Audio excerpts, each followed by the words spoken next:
This program is underwritten by the generous support of Stored Tech, technology solutions for computers, networks, and phone. Stored Tech, your technology, our passion. Firms deal only with prevention, the systems that block hackers and viruses.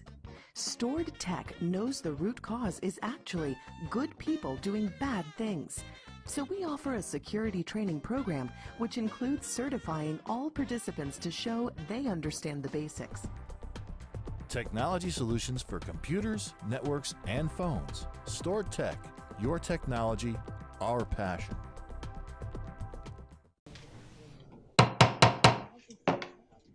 Good evening, everybody. I want to welcome you to the regular town board meeting. It's March 5th, 2018. Time is 7 p.m. Would you all please rise, remove your hats, and join Councilwoman Jennifer Switzer in saying the Pledge of Allegiance, please. I pledge allegiance to the flag of the United States of America and to the republic for which it stands, one nation, under God, indivisible, with liberty and justice for all.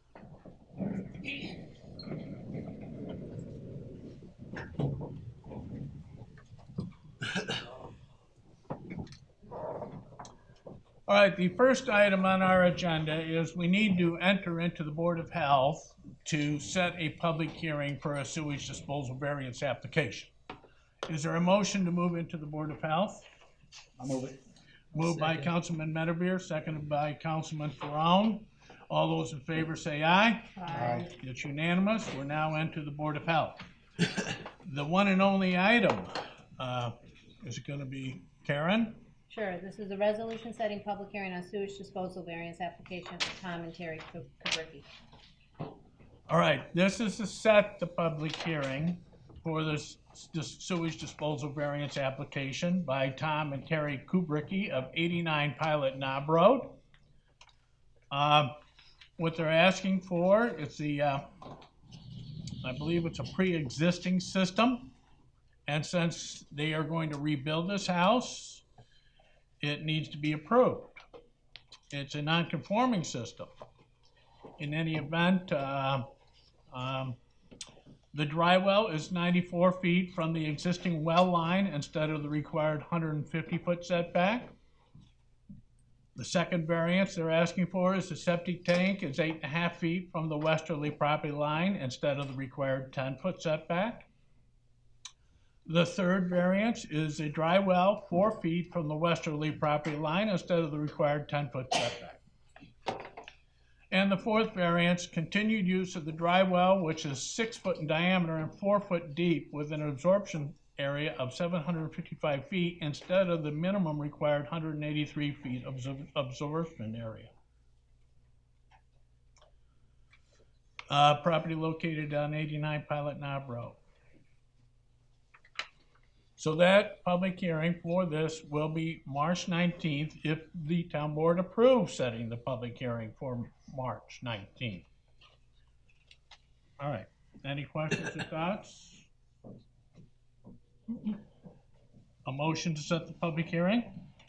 So moved. Moved by Councilwoman Atherton. Second. Seconded by Councilwoman Switzer. Roll call vote on setting the public hearing for March 19th, please. Councilperson Atherton? Yes. Barone? Yes. Switzer? Yes. Stroud? Yes. Medevere? Yes. All right, it's unanimous. We have the public hearing on the Tom and Terry Kubricki on March 19th. Right here in this building, starting at 7 p.m. That's it for the Board of Health. Motion to move out of the Board of Health? So moved. Moved by Councilman Ferone, Second. seconded by Councilwoman Switzer. All those in favor say aye. Aye. We're now out of the Board of Health. Next item on the agenda is a public hearing. And that public hearing is on, Karen? It's on the final consolidation agreement for consolidation of West Queensbury Sanitary Sewer District and Cary Road Sanitary Sewer District. All right. We have a new sewer district, already been formed, already been established. That's the Cary Road Sewer District.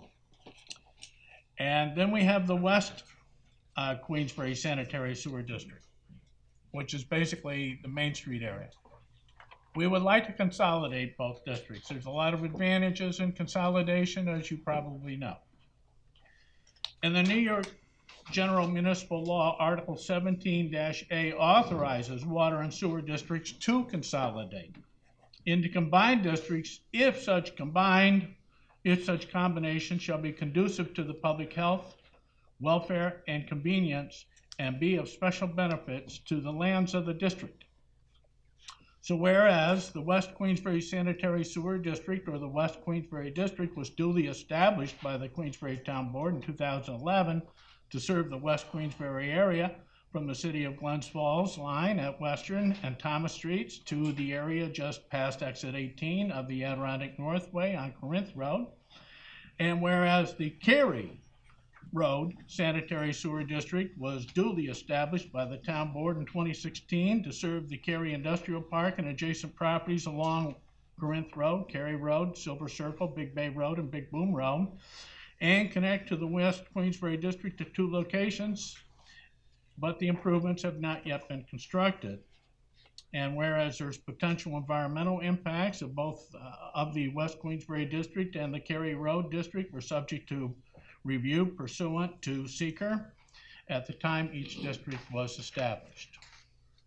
So this consolidation of districts would create greater operating efficiencies, provide better service to the public that each serves, and generate cost savings by avoiding duplication in administrative services. So this is a resolution whereas the Town Board wishes to consolidate the West Queensbury District and the Cary Road District in accordance with General Municipal Law 17-A, and it is not an action for the purposes of seeker review. We will have a public hearing on this, and I will open the public hearing to anybody that would like to speak to this proposal, this resolution approving final consolidation agreement for the consolidation of West Queensbury Sanitary Sewer District and Cary Road Sanitary Sewer District. Anybody wish to speak to this? Yes, sir.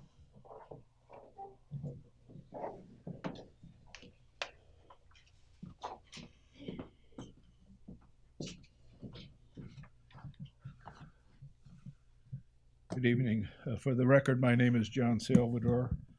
I notice a sign-up sheet here tonight. Is that for this hearing? I think it would be a good idea if you did have a sign-up sheet for this hearing, for the record. Okay, thank you. Has the town received any written submissions for this public hearing as of this date? Not that I'm aware of. None at all. My comments this evening are further to my letter of January 26th, directed to this board, as well as Mr. Chris Harrington, wherein I express my concerns for effectuating a consolidation of the West Queensbury Sewer District with that of the Cary Road Sanitary Sewer District as early as April 1st of 2018. The reasons being, there is a great dissimilarity between the processing scheme for each of these 2 districts. The West Glens Falls District is a gravity flow system involving, not involving any pump stations. The Cary Road Sewer District is a low flow force main type of system involving 45 on-site individual pump stations. The estimated cost of these pump stations in the Cary Road Sewer District could be as high as $20,000 capital investment cost, $20,000 for each of the property owners when you consider the necessity to have an emergency power generator. In addition to that, there are maintenance costs, operating costs for this on-site pump station.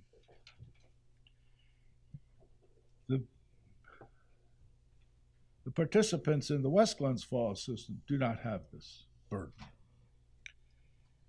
The design and the permitting process of the Kerry Road Sewer District is, as of this date, incomplete.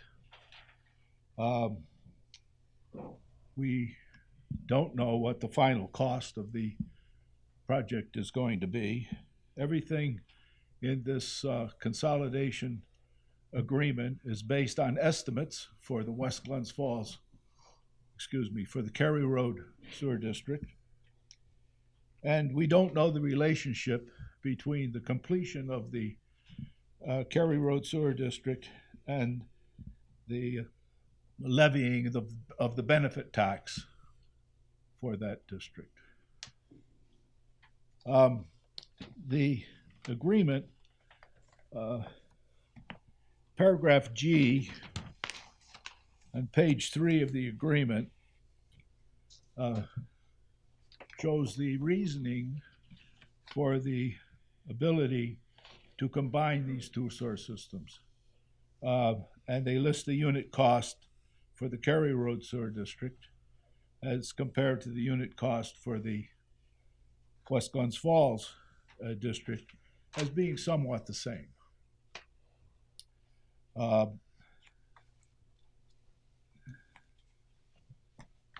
And they have done this by taking the actual cost, that is the cost we know of in the West Glens Falls district, since the district is up and operating and fully installed, and have applied estimated costs for the Kerry Road Sewer District. In doing so, they have predicated the whole comparison on the basis of the existing uses of the land, whereby there are a total of 1,139 benefit units in that district. When they run the math, they get a cost of $145 as compared to $151 for West Glens Falls, and then they average the two to come up with a $147 for the combined. Looks like a very simple exercise. However, they state in the agreement that the West Glens Falls benefit tax benefit unit could be reduced markedly in the future if the project is built out as estimated. Now, when built out, there will be 2,399 benefit units. Running the math there, the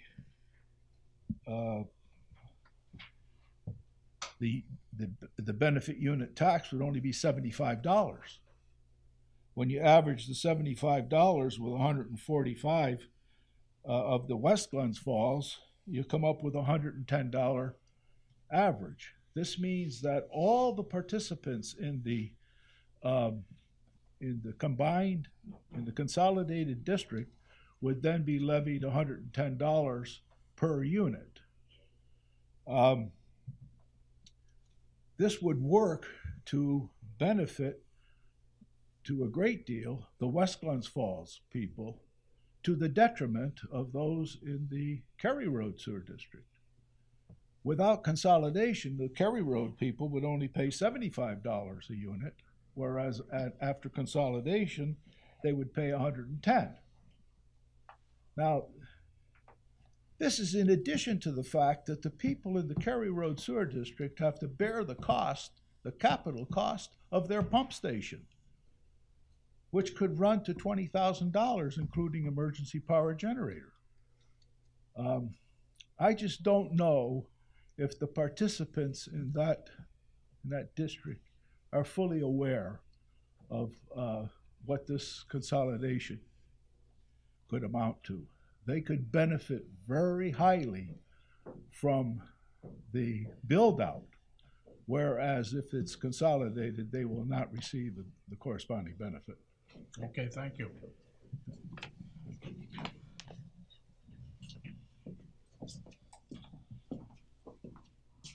There was another hand up. Yes, sir.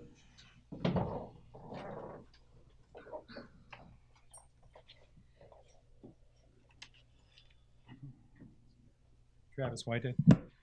A couple minutes ago, Mr. Stroud mentioned that we have an established district in the Cary Road district. It might be established on paper. I'm not even sure of that because last time I looked, the DEC had not signed off on it. And that waste is going to a sewer plant that's under a consent order with the DEC for not being able to handle discharges when there's large rain events, etc.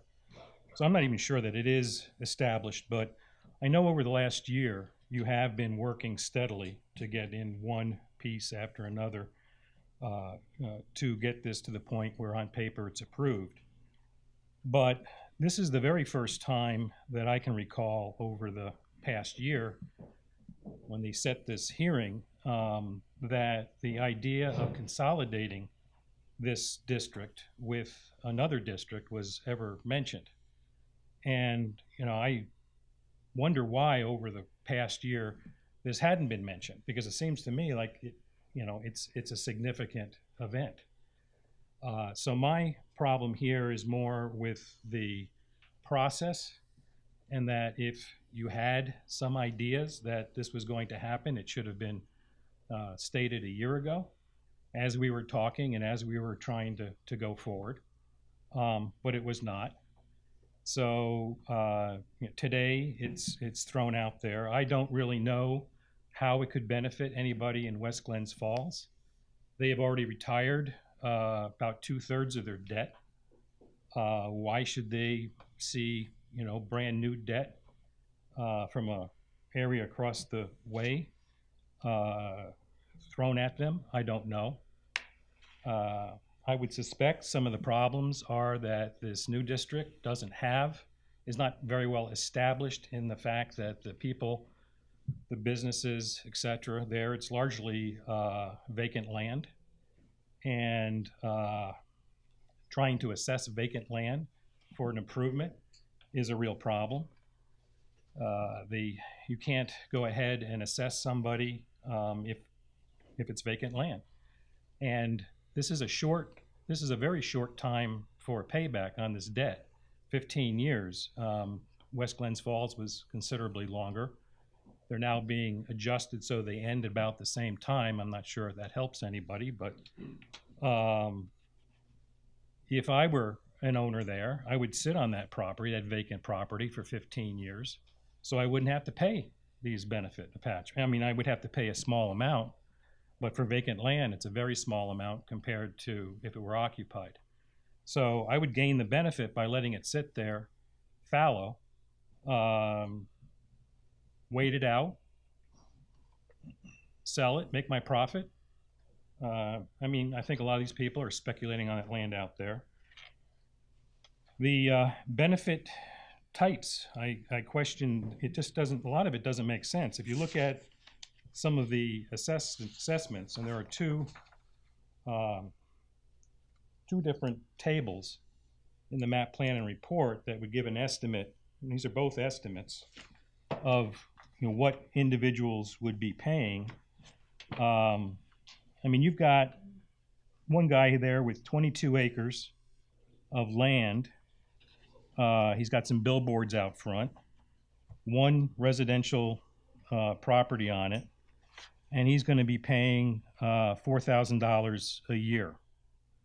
You have another adjoining property, which is commercial, but it's maybe a 5-acre footprint on a 33-acre lot, and he's going to be paying more than 10 times that amount for 15 years. And the difference is perhaps $500,000 over that 15 years. So I'm not sure that you're doing anything to help development by doing this. I would question when I have a question. I did send the question out earlier, and I did not hear back. Actually, I heard back from Terry Ross, and she said while it might sound like it's a question for her, it was not. It had to do with the assessments, the benefit assessments, and she said that would be Chris Harrington that would have to go ahead and speak about that, and I see he's in the back of the room, so I'm assuming he's going to come up and answer some of these questions afterwards. And the question I put out to Terry and to him the other day was why the big difference between residential and commercial on properties that are basically undeveloped, largely undeveloped. And there's even things in here that don't make sense. I mean, you get charged more per acre as the lot gets larger, which you would think you'd get a discount maybe after after so many acres, but in fact, the rate goes up by 50% after 10 acres on commercial property. And that's one reason why the 33-acre unit, the one that had been owned by Native Textiles and has been recently sold to Angiodynamics and some others, or I'm not sure it went to Angiodynamics, it went to some holding company who's now leasing it out to various people. But the way it's set up now, they're going to be paying a tremendous amount of money compared to a lot of their neighbors, and I'm not exactly sure why. But to wind this back up, I just want to get back to the beginning and basically ask the question is why over the past year was not this mentioned, this idea of consolidation mentioned, because I think that it would have been relevant. And I think it would have been relevant maybe to the series of steps that you took to get to this place here. And this is not the time to be throwing it at people, I think. Thank you. Okay, thank you.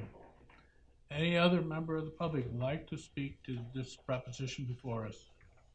The consolidation of sewer districts.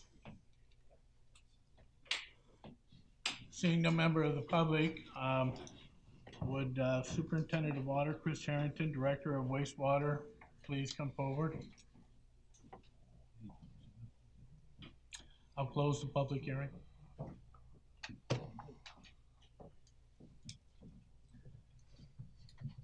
Good evening. It's not often that the state actually gives us an opportunity to try to do something the right way without it becoming a real burden. I think they changed the consolidation laws back in 2010 to encourage districts to join together for a number of reasons. There was an article in the paper Saturday about Moreau. They have 6 water districts. It was mentioned there, the supervisor said, what an administrative nightmare it is. It is an administrative nightmare to do the back charge accounting, to have another public hearing for the benefit tax, to prep another O&M budget. I mean, these are all things that take time, that you try to do the back charge accounting, which sometimes is not perfect. So I do believe that helps in the convenience of how the 17A municipal law looks at. Another important thing we're talking about, I think the obvious thing, I think we all think, there are a lot of industrial parks in the area. Moreau has one that's not really taking off. There's a couple other ones out there. I do believe that the Exit 18 is going to grow. I think all of you really believe that. And I do think the people in West Queensbury who have paid a fairly high tax over the past 10 years, I think they should have the ability to take part in that growth with 2 districts that are connected. Both these districts do not have a pump station. They're low pressure systems. I know a lot is made of the grinder pumps, but it's a commercial area. I don't think that's a big deal. And the beautiful thing about grinder pumps is when you want your pumping, you're going to install it in. You're not going to pay for a pumping station that you're borrowing for and you're not using. So I really think grinder pumps are the fair way of building the system. Another thing we have to worry about too is when you have these smaller systems and there's a problem, if it's a big problem, it really hurts a small district. You may have to borrow for it. We've had that issues with one sewer district. So I think like everything else, the larger efficiencies you have, the more people you have in the system, it's like self-insurance. You're able to address issues that maybe not going to appear right now, but they could appear 10, 15 years down the road when the system does get older. Things do happen. So in looking at the big picture here, I think the state is encouraging consolidation. I think there are a lot of benefits to both the Cary Road Sewer District and the West Queensbury Sewer District. And you always hear about consolidation. Why don't school districts consolidate? Why don't towns consolidate? Why don't counties consolidate? So here we have an opportunity, I believe, to do it in an appropriate manner, in a way that I think is going to benefit both districts, and hope that the board does approve the consolidation agreement, because I think it benefits both districts without a question. Thank you. Any questions on behalf of the board? About to Travis' point, why is this coming now versus conversations prior to this? I've always, every time there is a district, and I think we've always done it with the extensions for the past few years, it's always been where we extend the district and that we've consolidated it. Ever since the law came into effect, I mean, I know Bob before council, we've done this for several water district extensions and for several sewer district extensions. So this has always been part of and parcel of the process. And Bob? Here for 20 of the last 22 years, and some of the first projects we worked on was his predecessor a couple back, Ralph Van Dusen, consolidating the various water districts. I forget how many I was involved with, but we started right then, and it's worked well for the water district. They have consolidation. When we do extensions, we consolidate the new extension into the district. I mean, that's a common thing. And I say under the law that was passed in 2010, I believe we've done, there was a water district extension where the hotel is going to go. That was an extension and a consolidation. And I think on sewer, we might have done 2 or 3. So it's always a part and parcel of the process of, that's what we do. If we establish the extension and then we consolidate soon thereafter. And again, I think after this law, there's 3 or 4 that we've done under this statute, which is different than the one before, the old one.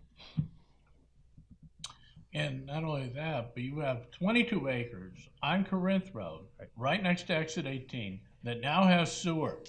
How long do you think that's going to sit vacant? I don't think it's going to sit vacant very long at all, given the explosion of growth we've had in this area. Yeah, I do think that, you know, Travis is speaking to something that can be addressed and, you know, at the public hearing for the benefit tax. That's the time, and maybe we should look at that property. It is an oddball property. I will give him that, and something that we can look at.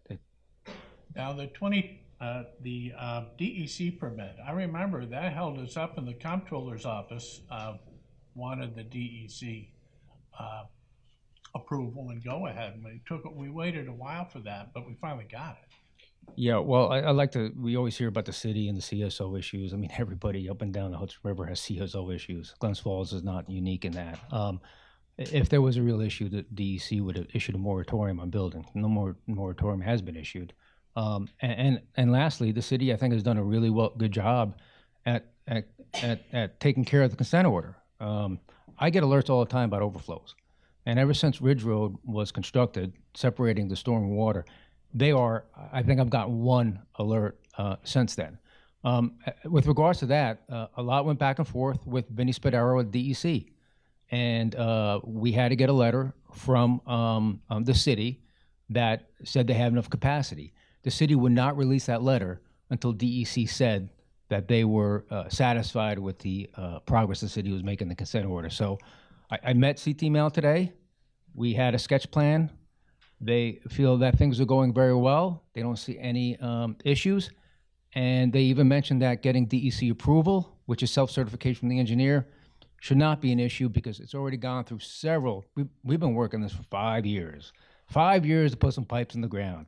How we ever built the Hoover Dam, I have no idea. How we sent a man to the moon, God knows.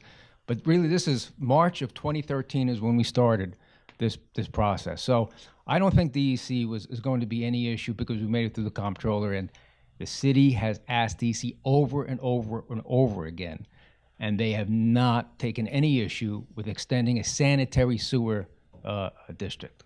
Okay. Bob, the process wouldn't have changed for the consolidation if we had started it any earlier. Is that correct? As far as you would still have to create. This is the process since I think 2010. Right. So I guess that's what I want to reiterate. This is the process. This is the process that you have to establish the district first before you can consolidate anything. Yes. And Section G was brought up, so I just want to read it so everything's accurate.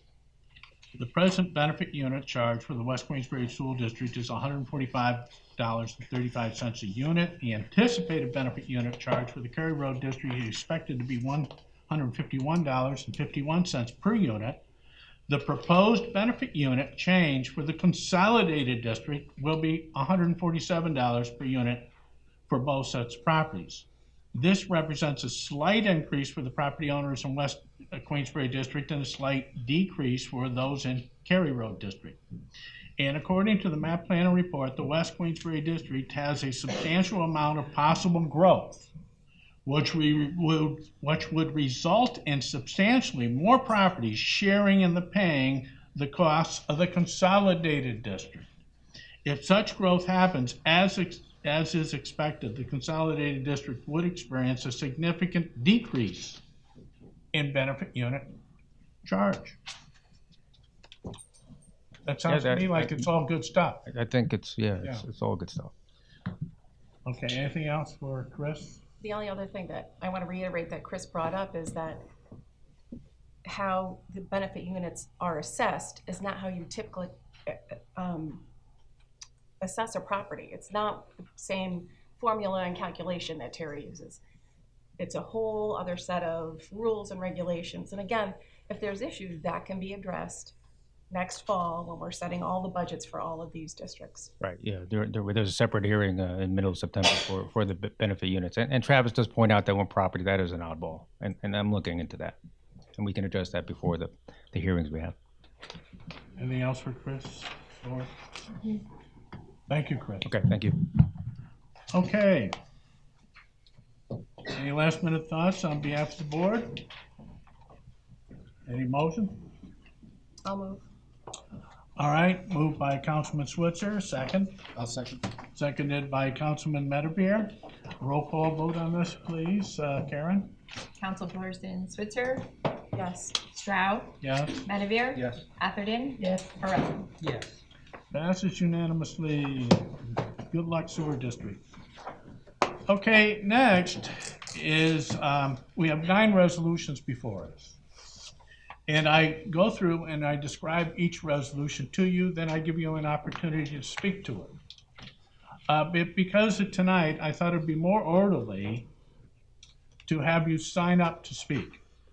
So in reference to tonight's privilege of the floor allocated for those who wish to speak to tonight's proposed resolutions, if you wish to speak, please sign up.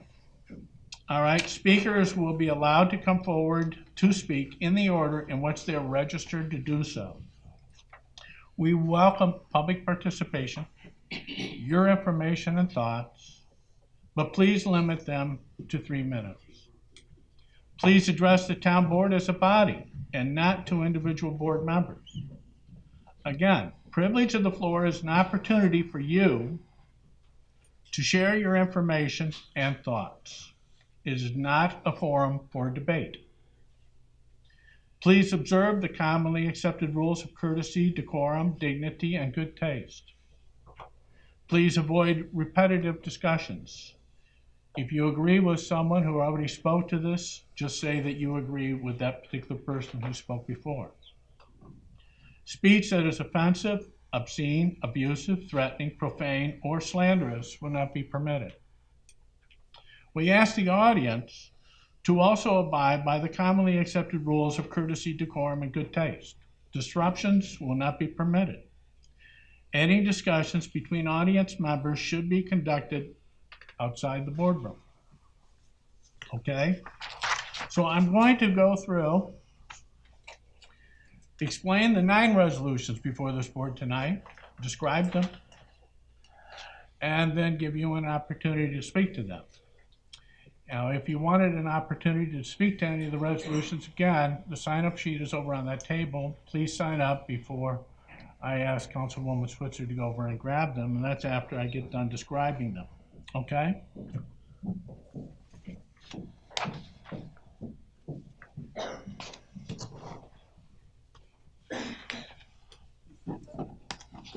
Resolution 4.1.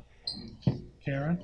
Resolution authorizing promotion of Jeremy Squires from labor to heavy equipment operator in cemetery department. All right, that's basically that resolution as the title gives it. 4.2, Resolution authorizing hiring of Robert Medevere as temporary labor in Town Water Department to perform inspections for Short Pond Water District. that's self-explanatory. 4.3, Resolution authorizing application for funds from New York State Office of Children and Family Services. we help to support the Warren County Youth Court, and we get reimbursed for part of that. So this is approval for application for reimbursement. 4.4, Resolution reappointing Joan Jenkins to Board of Assessment Review. okay, Joan is currently on the Board of Assessment Review. And our assessor really thinks Joan does a good job, so we'd like to keep her on that board. 4.5, Resolution authorizing payments to North Queensbury and Queensbury Central Volunteer Fire Companies under current agreements. okay, we're still working on their contract language. We're fine with the budget that's proposed, but we just want to make sure that the contract language is in accord with what New York State expects. So we're going to do monthly payments. Hopefully we'll get caught up with that soon. This is just to extend the ability for us to make monthly payments to the fire companies. 4.6, Resolution authorizing advance payments to Bay Ridge, North Queensbury, and West Glens Falls Emergency Rescue Squads under current agreements.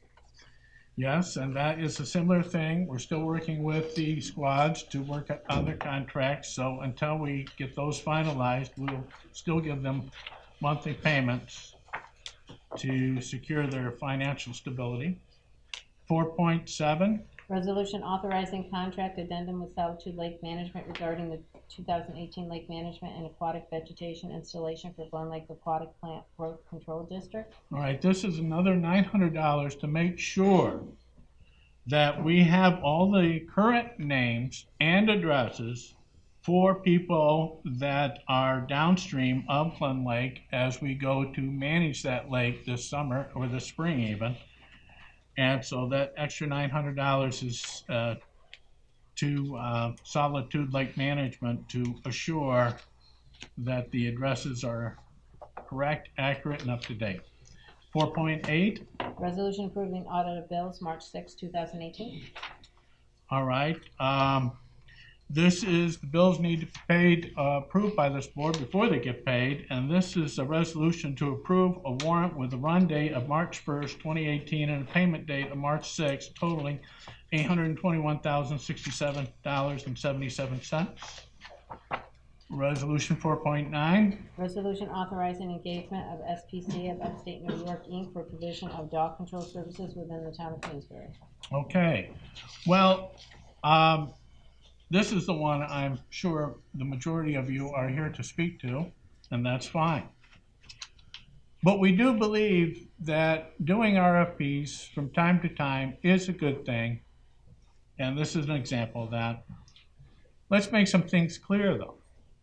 The town is responsible for dog control in accord with Article 7, Agriculture and Markets Law. We do dog control. Licensing, rabies shot insurance. We do not. The town is not legally responsible for wildlife animal control, feline control, dog bites. Those are not the town municipality duties. The entities responsible for those are other entities, not the town. The town is strictly dog control. So we did an RFP, and our RFP is a request for proposals, specifically seeking dog control only services. And yes, the town board also posted a position for dog control officer position. In the matter of providing dog control services on behalf of the town board wanted to review and consider all possible arrangements. That included outsourcing the service or keeping it in-house. That is, hiring a dog control officer. So an RFP went out for any entity that wanted to submit a proposal and a posting for any person or persons who wish to offer their expertise in providing dog control services. All who submitted the outsourced proposals and the applications for dog control officer were shared with this town board. After detailed and due consideration of all the alternatives, it appeared that SPCA of Upstate New York was the preferred proposal. One reason was because they offered to do the town's dog control services and do so for $100,000 less than the other proposal. We only got two.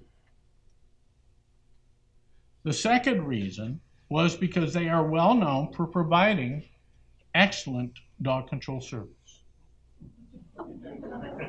The city of Glens Falls uses them,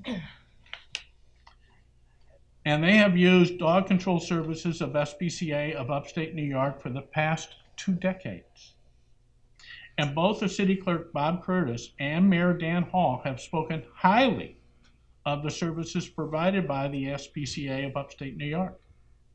Bob Curtis used the word excellent to describe dog control services that SPCA of Upstate New York has provided to the city. Now,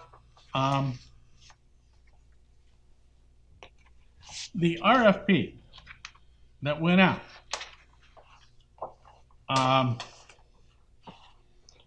this is what we were looking for. Anybody making the proposals, full performance knowledge, skills, abilities, and personal characteristics. They needed to have a good knowledge of the laws and regulations dealing with the seizing, impounding, and destruction of stray and dangerous dogs. Good knowledge of the methods and procedures of handling dogs and domestic animals. Good knowledge of local geography, working knowledge of identification features, temperaments, and characteristics of the breeds and kinds of dogs found in domestic ownerships. Working knowledge of safety practices, including tranquilizing dogs, ability to meet and deal effectively with the public, ability to understand and carry out moderately complex oral and written instructions, ability to maintain records and repair reports, tact, courtesy, physical condition, commensurate with the demands of the position. So the services that they're going to provide the town have to be compliant with the New York State Agricultural Markets Law, Article 7, Town Code, Chapter 73. Okay?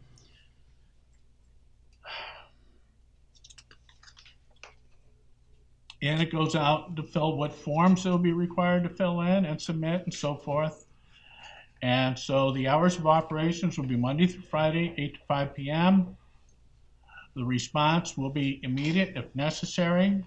Beyond hour operations and non-emergency response will occur as soon as possible in the next hours of operations day. Receives and answers complaints from the public regarding dog nuisances. Emergency calls, complaints will be responded to immediately and in terms of this contract, and see emergencies. If required by law, will enforce quarantine laws and orders applicable to dogs. Will attempt to locate dog owners. Tranquilize uncontrollable animals. If lawfully authorized to do so, will investigate reports of cruelty to dogs. Report sick or injured dogs to veterinarian for corrective action. And if lawfully authorized, will seize and impound stray and dangerous dogs. If not legally authorized to do so, will contact the appropriate agency to assure corrective action. And will assist in prosecuting violations. And they have to provide professional liability insurance, and it gives the details. It has to provide monthly reports to the town supervisor, town budget officer. And regards to impounding and housing of dogs, the agency will seize and impound, transport apprehended dogs that need impounding housing to the facility contracted by the town currently, that's Glens Falls Animal Hospital. And we prefer contracting with a facility that can provide for rabies shots if needed. and assure that the owner is aware of the need for current licensing at the town, if needed. Then they must file dog seizure and disposition reports in the town clerk's office. They notify and instruct the owners to pay the dog's impoundment housing fees at the town clerk's office here at the town. And then they are responsible for notifying Warren County Public Health Department for any bites, appropriate state and county authorities in case of nuisance, stray, sick, or disabled or wild animals. So it's not the town's responsibility. And contact the New York State DEC in case of dead animals that exist along state, county, and town roadways or in public properties. Receive all calls the town receives regarding dog control issues. Be responsible for any and all obligations, responsibilities of the town relating to rabies investigation and reporting. Rabies bites or bites in general, which may or may not be rabbit related, is a county thing. So some people don't realize the town is just dog control. All the rest of that stuff other agencies take care of. So then I define emergency, we defined emergency here, and so forth. So the proposals went out, was advertised. We only got 2 in. One from SPCA of Warren County and one from the SPCA of Upstate New York. So that is basically the 9th resolution. So we have 9 resolutions before us, and we have people that have signed up. And there's a second page, there's some signatures. Okay. All right. First person to sign up, and we go in the order in which they signed up, is Janelle Jones.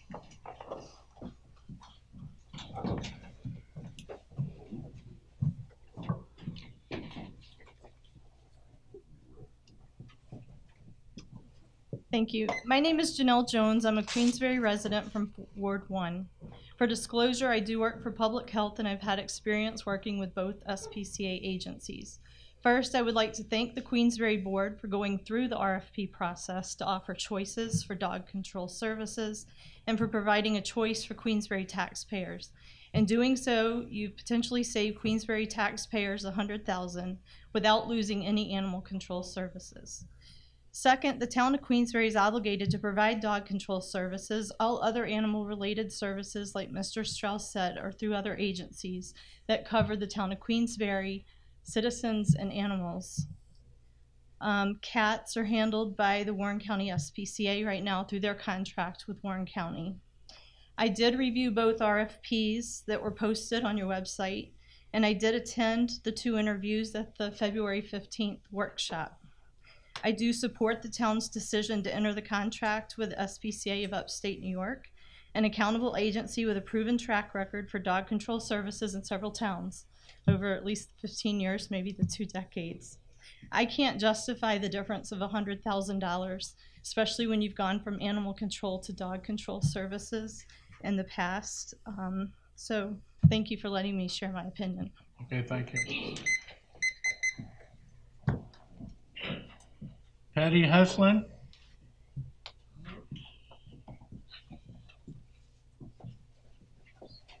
Bear with me, I'm a newbie. Thank you for allowing me to speak. I am here as a town of Queensbury taxpayer. I have listened to all of the things that are required with different agencies and with the animal control. A lot of it plays in together. I can honestly tell you, I have seen so many amazing things with Warren County SPCA.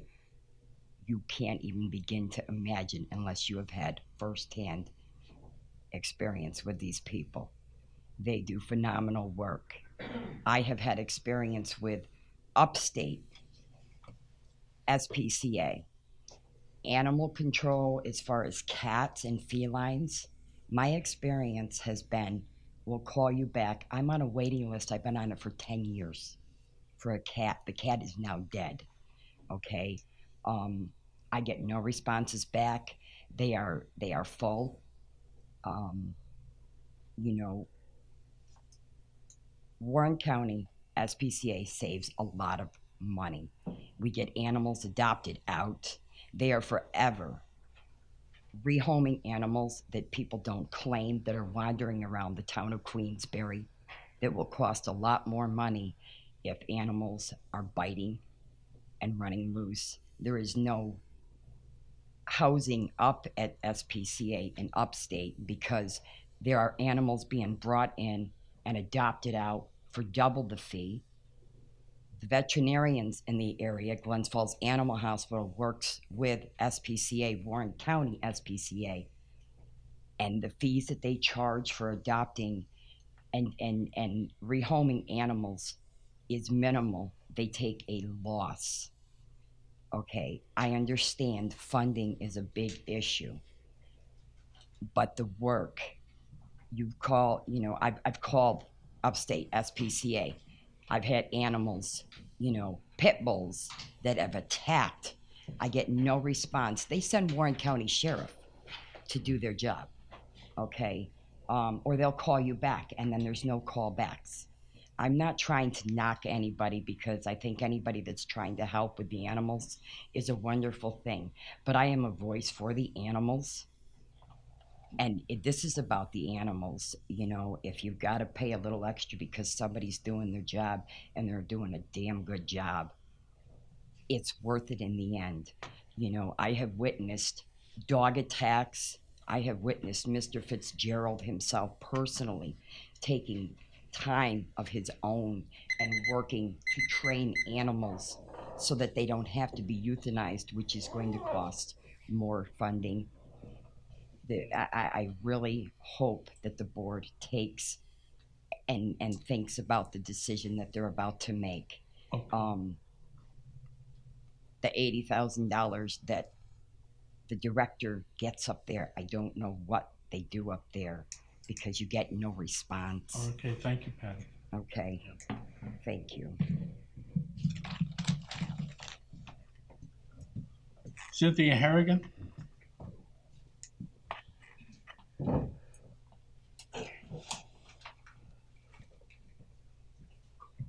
Hello. I too am here to speak for Warren County SPCA. Dealing with looking at the RFP, I do wonder, upstate SPCA deals with Glens Falls currently, which has approximately 14,000 residents. Town of Queensbury has 28,000. So they're upping to 42,000. And I'm wondering how they are going to handle all of the calls that they're going to get. And I'm wondering who's going to suffer here? The animals are going to suffer. Those that don't have voices are going to suffer because you want to save $100,000. Well, I'm here to tell you that if a child gets bit because a dangerous dog is running around the town of Queensbury and the upstate SPCA doesn't answer their phone and it's not addressed, you are going to be looking at a heck of a lot more than $100,000 in payout. You essentially, $65,000 divided by 28,000 people, you are essentially saying that your constituents are worth $2.32 and keeping them safe.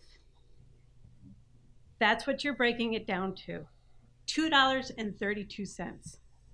And I bet your constituents appreciate that immensely. And no offense to upstate SPCA, they do great work. They bring in puppies from out of state all the time. What about ours? What about ours? Thank you. Thank you. John? Yeah. Are we limiting this to Queensbury residents, or is this open to any resident? It's open to anybody. Okay. Kathleen Kelly?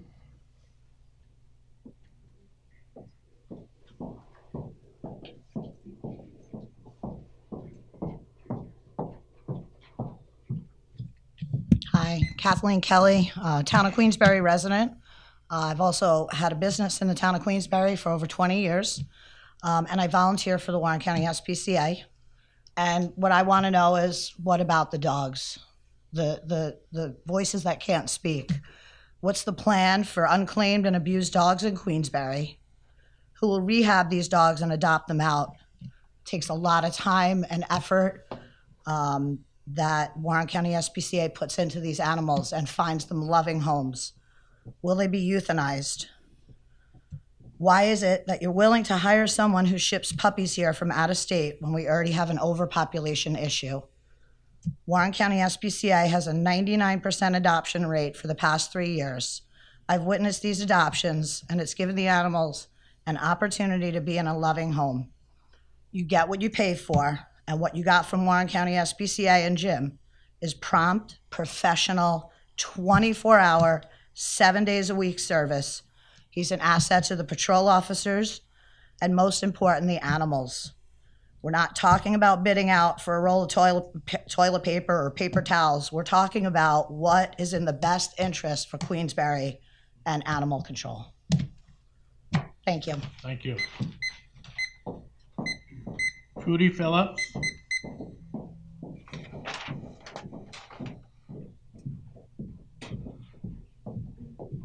Hi, I'm Trudy Phillips. I'm a resident of Queensbury, and I am an ER nurse, so I witnessed firsthand what dog bites do. In addition, several years ago, I was bit after hours. I was attacked by 2 pit bulls, and a police officer had to come to my house. And when he went down to address the situation, he too was bit. Our 2 medical bills were over $100,000. So when you're considering this as a money issue, dogs don't just bite between 9 and 5. They bite after that, and they need somebody trained to control them. 2 of your residents were hurt because there wasn't anybody there for that. And the money for 2 people was almost $100,000. I appreciate you reconsidering where your stance is on $100,000, because somebody could actually die. Thank you. Thank you. Bradley Bell.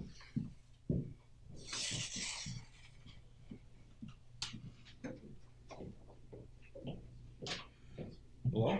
For the record, my name is Bradley Bell. I'm here to speak on behalf of SPCA, or for SPCA and with them. My question to you, the money is money. I can understand that. However, I asked the board, have you looked at Upstate SPCA's mission statement? Most importantly, and it's right on their website, verbatim, the organization does not receive federal, state, or local funding, but relies on individuals and businesses, shelter adoption fees, dues, gifts, bequests, and special events to fund its needs. So why is Upstate SPCA going after a local contract within their statement on their site says they will not take it? That's a question that you guys may and women may want to consider. Furthermore, do they have dedicated peace officers that are trained to take care of the situations outside of their normal business hours?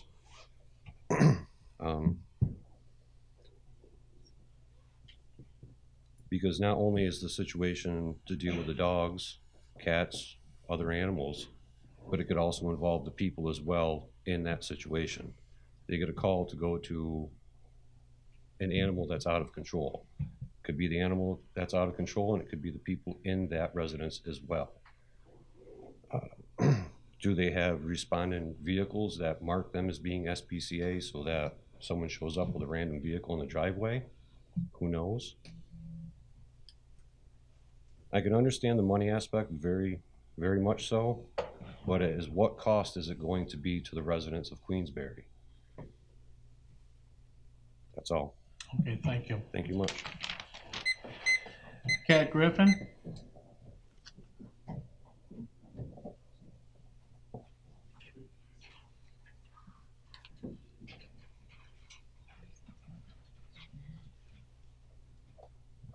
Hello, Kathleen Griffin of Queensbury. I applaud what the last four people have said about how much is one person worth in terms of what you're talking about saving. 100,000, it sounds like a lot. But with the medical bills that the nurse just spoke of, and not being called back in any kind of reasonable amount of time from the upstate people, it's what you want to do is not going to be serving the residents of Queensbury, the town of Queensbury, very well at all. And I don't really understand where cats come into this equation. Queensbury does not want to deal with them, so what do people do with a question about cats or a problem with cats? Bueller? Anybody? No? Well, that's a very big issue. I work with feral communities of cats, and there's no place to go for help or for shelter or for somebody to come and trap. So I think that the budget saving of $100,000, you really need to think hard everything. And think about the cats. Oh, the cats. You have to think about the cats. Okay. Thank you.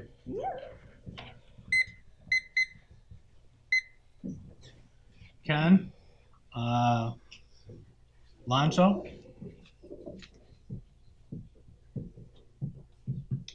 I am Ken Lonzo. I live in Glens Falls.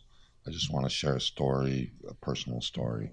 A friend of mine lived in a duplex. There was a dog problem. There are 3 dogs. All 3 were neglected. One of the 3 was abused. Multiple times called Glens Falls Police Department to have them come over and try and solve the problem. The biggest problem was constant barking, hours of barking. She lived in a duplex. It was offensive how much barking. Glens Falls police would come, and either they weren't home or they were home. They would talk to them outside. Their hands were tied. Finally, after numerous Glens Falls police calls, I said, who do we do? How do we resolve this? And they said, well, you should call Warren County SPCA. I called them and talked to somebody immediately, and they said that their hands were tied contractually for coming into Glens Falls for a dog call problem. I said, well, geez Louise, okay, where next? And they said the contract for that is upstate SPCA. I called them. This was at night. I got an answering machine. The dog pound was going crazy. I got an answering machine and left a message. 3 days later, I got a call back from them, and I said, well, at the moment, it's not a problem. The dogs are probably resting for the next round. The reply to me was, well, if it happens again, if the crazy hours of barking happens again, and those people are home, give us a call and we'll come. But our hours are, and they listed, and he said their hours.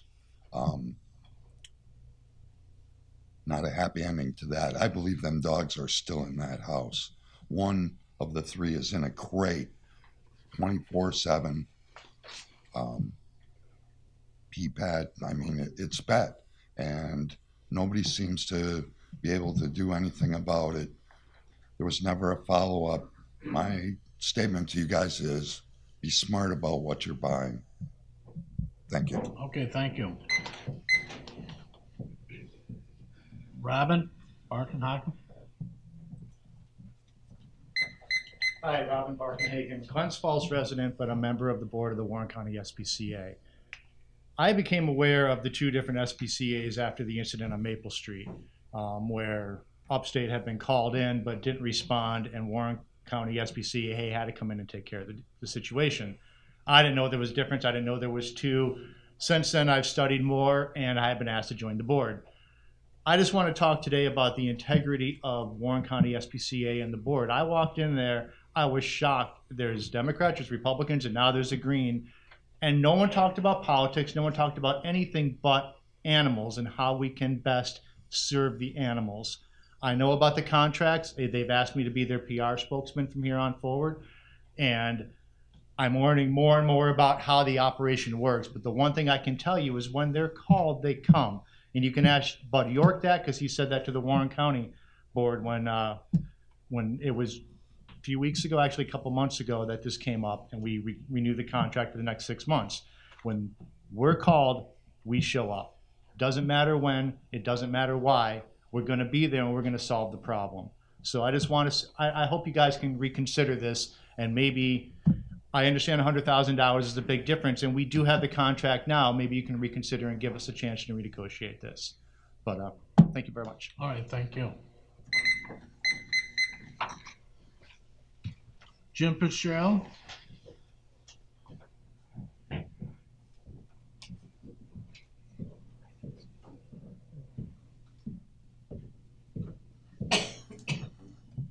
Hello, I'm Jim Fitzgerald, the Warren County SPCA. Thank you for having me here tonight. And I'll be quick.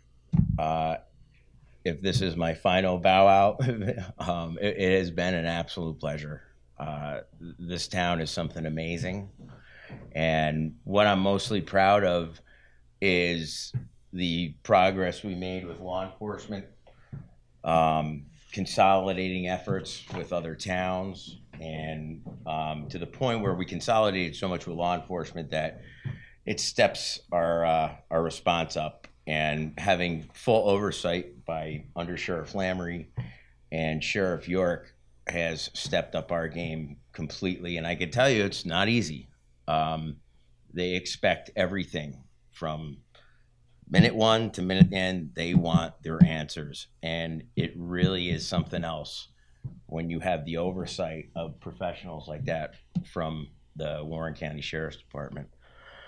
The other thing I'd kind of like to explain, you know, when we bid on this, I don't think the public knew we were in the middle of a 5-year contract that was actually could have been renewed for over $20,000 less. We're already in the middle of that. When you asked for the RFP, we listed things as they came in as what we could handle for you.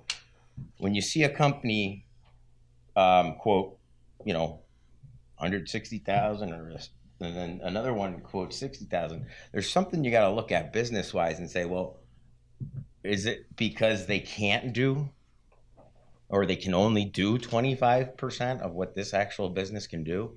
What is their training? What is their liability going on in people's yards? Are they animal control officers? Are they officially trained animal control officers? Longevity does not make you a great animal control officer. Honesty does. And I believe that we serve with honesty. And it is my fault a little bit, I'll be honest with you. I love what I do. I sat up here last year when you asked me to, John, and you couldn't even stop me from talking. I wanted to keep going on. Another thing I wanted to address is, for some reason, the firearms came up. Firearms were in your RFP. We can supply that, or we don't have to. But that was there. So that's why that was listed. You also asked for firearms when you put it out for the animal control position. That was in that. So we can provide that too. We don't have to, but this is why I'm a bit confused of how this process went down. And when we were in the middle of the process, somebody gave an answer and said, yeah, oh yeah, that's part of it. We'll do the legal part of it. That's not how an RFP is done.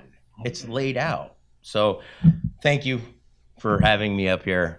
I know the buzzer went off, and it was really a pleasure serving you guys. Thank you very much. Thank you.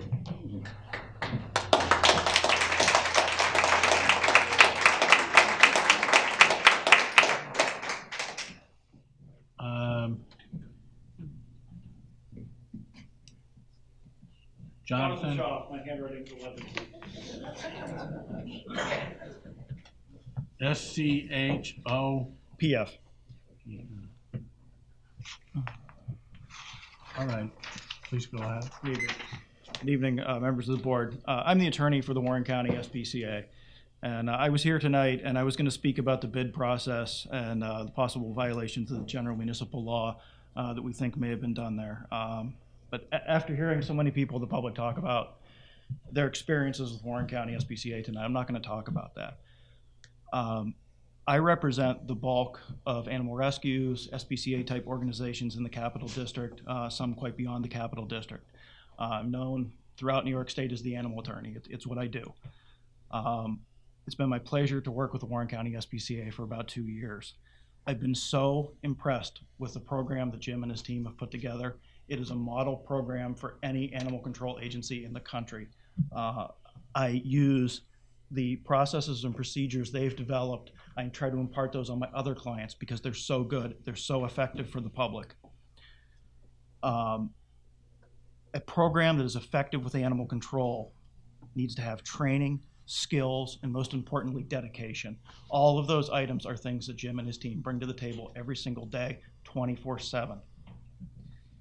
I understand animal control is not a popular budget item with towns.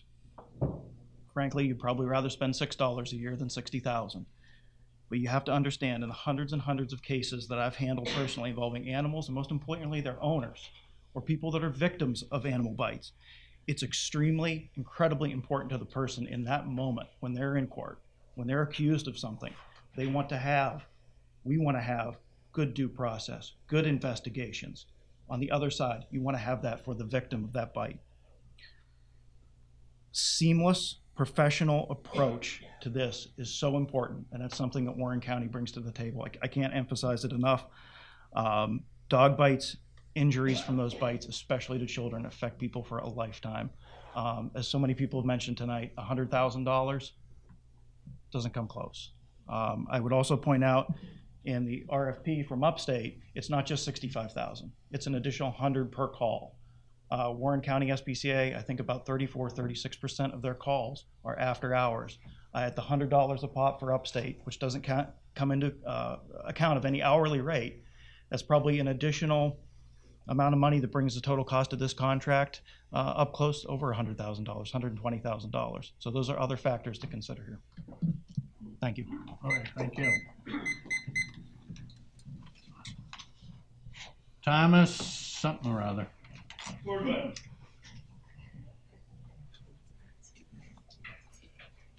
Thomas, would you spell your last name? ORDWAY. Thank you. I'm going to apologize in advance. As I've been listening to other people talk, a lot of the stuff I have written down has already been stated. I know you asked that not to happen. It'll kill my flow if I don't do it, so I apologize. So thank you for the opportunity to speak. I'm amazed by the decision made so hastily by the town and the change of service on animal control. Have costs of insurance, training, benefits, and salary been discussed? And if so, what are those figures? My personal interactions with Upstate have been less than subpar with both dogs I've adopted, coming home with parvo, and a runaround of unanswered phone calls and rescheduled mandatory vet visits and dates, delaying the adoptions. Second, as a local emergency responder in Upstate's response area, I've firsthand witnessed their emergency response, waiting almost an hour and having to use local law enforcement and fire services to restrain and confine a dog during a 911 call. Yet at the workshop, they discussed having an emergency number that would only be given to a select few. As a taxpayer, am I part of that select few? Again, at the workshop, you, the board, asked what qualifications Upstate SPCA had with the response of, "We have been doing this a long time." As a taxpayer, these statements are concerning, and as I expect services to match the amount of taxes I'm paying on multiple properties. Your job description requires the ability to carry a licensed firearm, but Upstate stated in the workshop that we aren't police, we don't need guns. I am personally very big on integrity. There is a difference in doing the right thing and doing the right thing when no one is looking. This is a mission statement taken directly from Upstate SPCA's website. The organization does not receive federal, state, or local funding, but relies on individuals, businesses, shelters, adoption fees, dues, gifts, bequests, and special events to fund needs.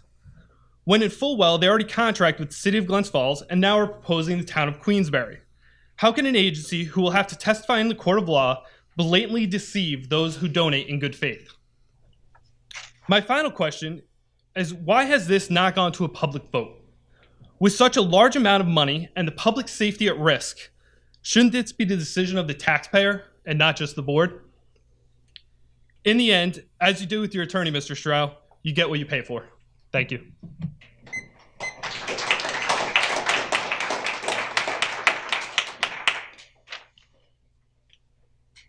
Elizabeth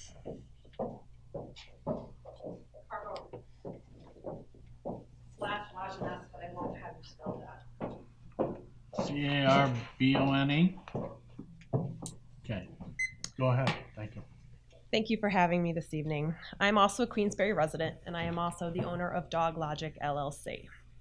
I specialize in working with dangerous dogs and rehabilitating them. Besides that, I train veterinarians, ACO officers, other dog trainers on how to handle dangerous dogs in the field. I'm all about, if you know better, you do better. The reason I'm here this evening is because I know that many of you are new board members and you may not have the full facts of what you are voting on this evening, and that terrifies me. The decision that you are going to make this evening about pulling the contract from the SPCA, I will tell you, is going to put community members, people that pay the taxes here in our town, in harm's way. That's because the group you are thinking about bringing in, which I really, really hope you decline on, has no formal training. I work with these dogs day in and day out. They are dangerous in a home environment, let alone running at large. These could be your dogs or your children. These are just about 6 cases that I pulled from my files from the last 8 months of dogs that were gotten from the upstate SPCA that had to be euthanized. Money is being made by bringing dogs in from the South at 8 weeks of age. I have permission from these families to speak on these cases, and they are also willing to come and speak with you directly. Because the question that I have been asked for the last 6, 7 years now, why are they still in business? Lisa Camp, her and her husband were put in the hospital last week with stitches in both legs, hands, and arms due to their dog. Gotten from the Queensbury SPCA at 8 weeks of age. Don't know when the dog was shipped in. Cooper, I had to euthanize and hold this 6-month-old dog because he needed to be euthanized because he literally tried to take the owner's face off. Seth Berger, 17 stitches in the daughter's face. Gotten, Queensbury SPCA.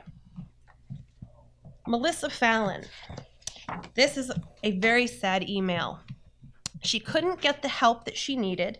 She contacted the SPCA about the aggression. She was told to seek outside resources. The child that this dog bit is scarred for life. 11 staples in his face and skull. $100,000. I know I'm out of time. These are people's lives. You have an organization in place with such high level of training and resources available to you. It's not when this is going to happen. It's not if, it's going to be when. And I really, really suggest you have your ducks in a row to handle it when it does, because people are really, really done with dealing with the problems from this SPCA. Thank you. John Lamoureux.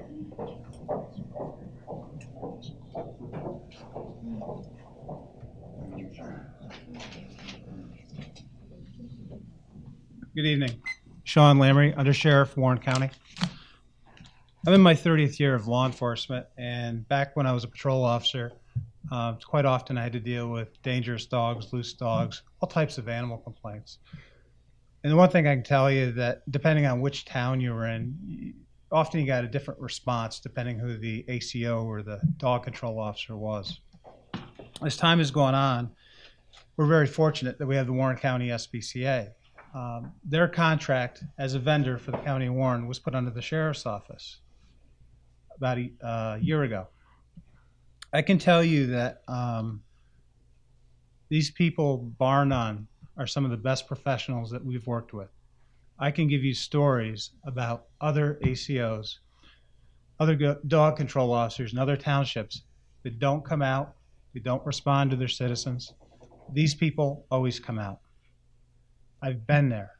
I've been in other towns that they didn't even have the contract for, and when we execute a warrant in somebody's house and we have a dangerous dog in there, a scared dog, they come out, they take care of it.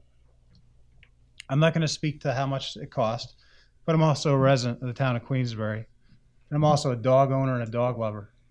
I'd like to think that upstate SPCA would provide the same level of service.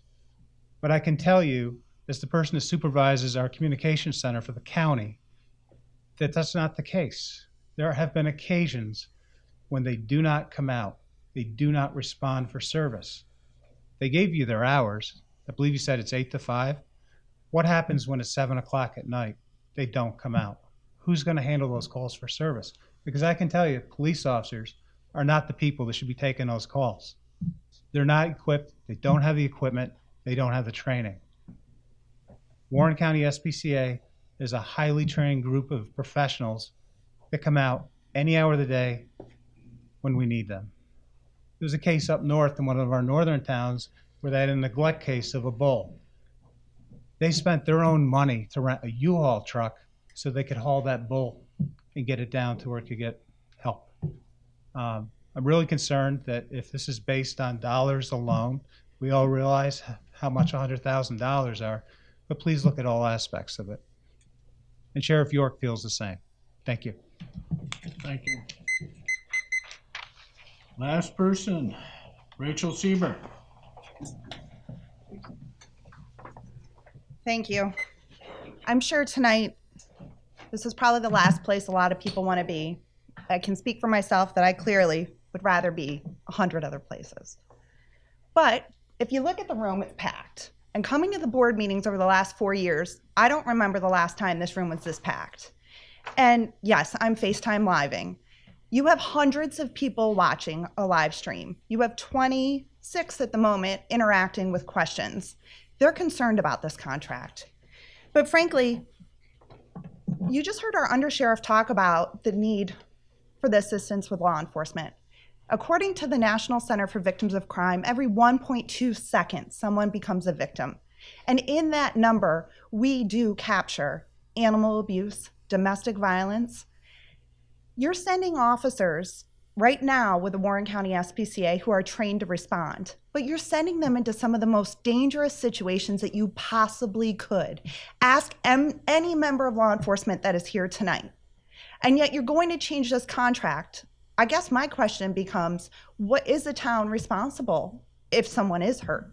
If someone from a new entity ends up being assaulted? I know this summer, walking door to door, I was bit by 3 different dogs in Queensbury.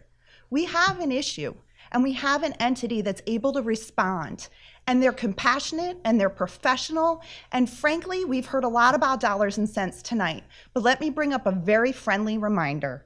We are talking about $100,000, 28,000 people. That comes down to $3.50 per person, which we all know is half the cost of a sub sandwich.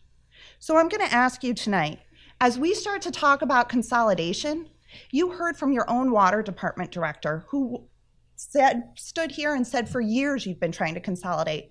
But Supervisor Strau on the Warren County Board just 6 months ago talked about consolidation on a county-wide basis. Have you researched what pulling out from Warren County SPCA will do? You will not have that same opportunity as a shared service initiative in the county. You have other towns that also use the SPCA. Have you talked to those supervisors? Do you know what their interactions with this entity have been? I think you have a lot of unanswered questions here before you, and I certainly hope that none of this is political retribution. I hope that what we're doing here tonight in transparency would be to fully disclose any relationships that you've had with the Warren County Board, or perhaps any communication as well that could be seen negatively. I think that it's important that you as new board members are well aware of what's going on in front of you tonight, and you have a room full of people ready and willing to support the Warren County SPCA. And I hope that as a constituent, and I know I didn't state it, my name is Rachel Sieber and I am a resident in Queensbury. Thank you.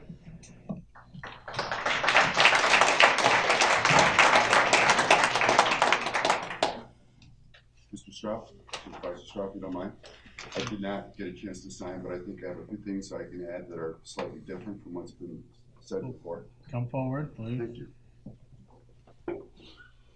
And for the record, state your name. My name is Michael Wild. I'm a resident of Queensbury, and I'd like to address you and the board members. And not only as a resident of Queensbury, but also a member of the Board of Supervisors in Warren County. And I'm new also. And I know what it's like to be what I would refer to as drinking from a fire hose. There's so much that happens in the town, and there's so much that happens in the county that it's hard for a new person to really grasp everything. But one of the things that I've come to understand is that there's consequences. And Mrs. Sieber mentioned shared services. But if I can elaborate on that a little bit for the new supervisors, one of the initiatives of this in the state and the counties is to look for opportunities to share services across towns, across villages, across cities to save money. When you save money here in the town of Queensbury and saving $100,000, and I applaud you, we need to be looking for opportunities to save money. We also have to look at the big picture, because what you may be doing is shifting costs to the county. And the largest payers of taxes to the county are the members of Queensbury, the residents of Queensbury. So you may be saving it in your budget, but you don't really save the taxpayers any money, because these services are required, right? And not only are they required by law for the town, but our residents expect to have these services. So I guess the point that I'm really trying to make beyond the consequences is that I ask you to consider the consequences.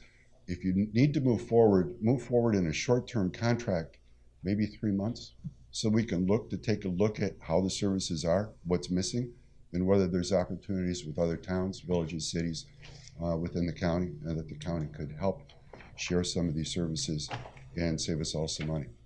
So thank you very much. Well, thank you. And good luck. Thanks. Is there anybody else who didn't sign up on the sheet would still like to talk? Ma'am?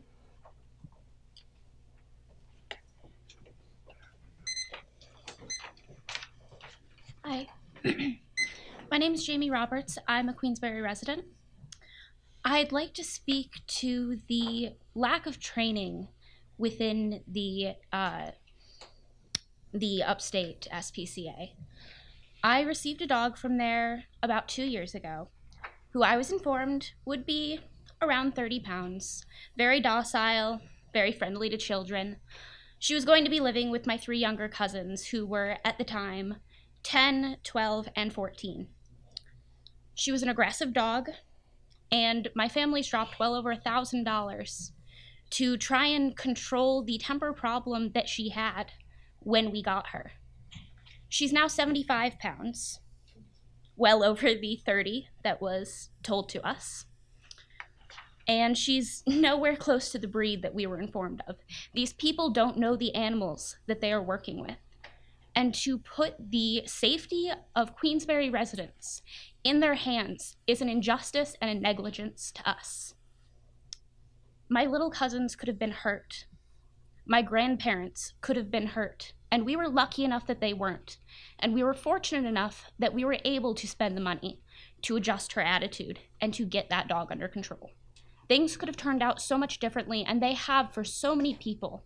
And I have just the question, Mr. Strow, and to the rest of the board, does Queensbury not deserve better than that? Do we not deserve to be safe? Thank you. Thank you.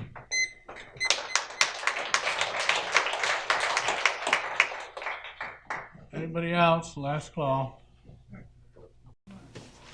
All right, seeing no other people wish to speak to the resolutions before us tonight. Town board discussions on any of the resolutions before us tonight? Anybody? Yes. Yes. All right, Catherine? You can go first. Oh, George? Ladies before gentlemen. I think a lot of good points have been brought up this evening, and I think perhaps we should pull to 4.9 and have another discussion on this amongst ourselves. We need to have a conversation with SPCA Upstate for some of the questions. I don't know if we want to do it tonight or if we table it and have a conversation with them in a workshop. How do you want to handle that? Well, April 1st, the contract ends. Understood, but it could be extended. And if Upstate SPCA and this board decides to go with them, and you want to give them time to be active and up and running by April 1st, you're not giving them much time as it is. The next town board meeting is at the end of the month. We can have a workshop. The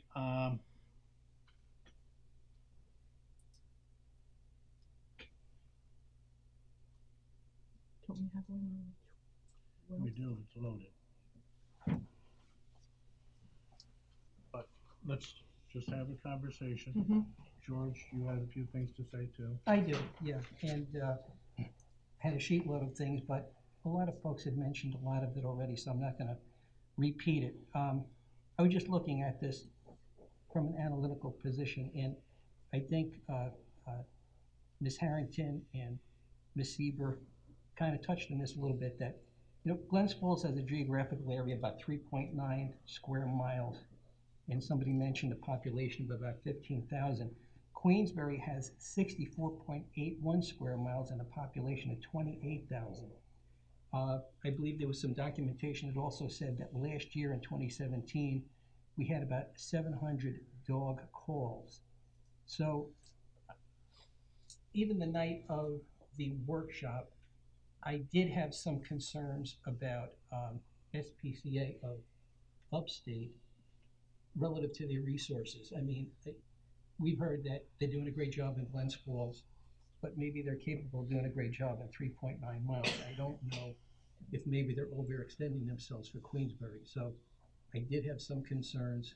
I did mention to you earlier that if this did come to a vote, I was going to vote no on the resolution. So, but I'd be great if we could table this and discuss it further. I think it's an important decision we need to make.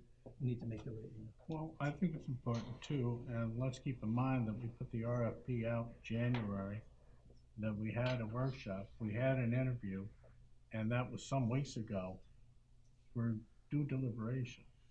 But then we had the public comment period, and I think a lot of good points from you. And I agree with that there were some very, valid points that do need to be discussed. I think that we have to have a conversation to make sure we're doing the right thing. I'm sorry, but, I do. I'm very concerned about some of these statements that were made, especially with response time. I know that when I spoke to the city, they were very pleased with Upstate SPCA's work, but with that said, we are dealing with 28,000 people here. I think that Upstate also needs the opportunity to respond. And I do, and that's why I wondered if we should do that now. Yeah. I think that there are some statements that were made that I think they need to respond to. Right. In their defense. I think it's unfair of us to not allow them to respond to some of the comments that were made. Either here or in a separate meeting. Whatever would be more comfortable for them. Yeah. And maybe they can respond in front of a group of people who made the allegations against them. Again, seeing some of the physical reactions of this crowd, I think it would be more fair for them for this to be done in a workshop. Yes. All right. I think it would just deteriorate. I don't think that there would be. then we'll have to schedule a workshop very soon because in either case, we have to give them time to, To prepare. to prepare. It's a practical thing, just, I mean, our contract expires or we extend it for a year. We could ask SPCA of Warren County if they would extend for a month while we work this out, or our contract, we put provisions in there saying that even if we renew for a year, either party can terminate on 90 days notice. I was gonna get But it that. seems to me asking for a month extension for them to continue while you work through this might be something you want to consider. Because the time it expires at the end of this month, Does the or contract it provide a continues. month-to-month clause in there? No, it doesn't. It goes for a year, but we can give 90, either party can give 90 days notice. Both the current contract and the new contract put that provision in to give the town board some flexibility.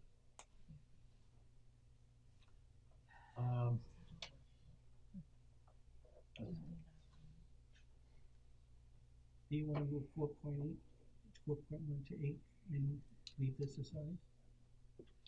Yes, it looks like we're gonna do. I'm just trying to work out the logistics. If we can't get to this in time, SPCA of Warren County is willing to extend a month?